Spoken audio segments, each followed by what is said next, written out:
സ്വർണ്ണ വായ്പാ മേഖലയിലെ ബാങ്കിംഗ് ഇതര ധനകാര്യ കമ്പനിയായ ഇന്റൽ മണി ലിമിറ്റഡ് NCD 4-ാം ഭാഗം പുറത്തിറക്കി. 1000 രൂപ മുഖവിലുള്ള സെക്യൂർഡ് NCDകളാണ് പുറത്തിറക്കിയത്.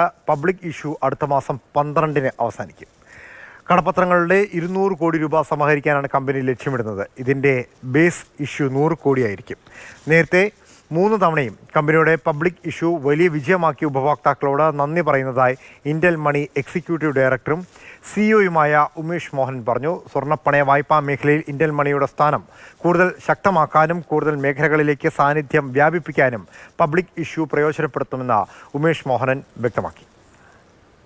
ഇന്റൽ മണി 4-ാമത്തെ കടപ്പത്രങ്ങളുടെ അതായത് നോൺ കൺവേർട്ടബിൾ ഡിബഞ്ചേഴ്സിൻ്റെ പബ്ലിക് ഇഷ്യൂ ആയിട്ട് വരികയാണ്.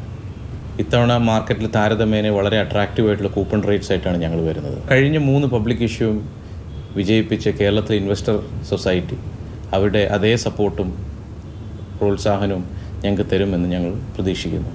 ഇപ്പോൾ ഞങ്ങളൊരു പാൻ ഇന്ത്യ ഓപ്പറേറ്റിംഗ് കമ്പനിയാണ്. ഞങ്ങളെ റേറ്റ് ചെയ്തിരിക്കുന്നത് ഇന്ത്യയിലെ ഏറ്റവും വലിയ റേറ്റിംഗ് ഏജൻസിയായ ക്രിസിലാണ്. ഞങ്ങൾക്ക് നേരത്തെ തന്നുകൊണ്ടിരുന്ന അതേ സപ്പോർട്ടും പ്രോത്സാഹനവും ഇത്തവണയും ഞങ്ങൾ പ്രതീക്ഷിക്കുന്നു.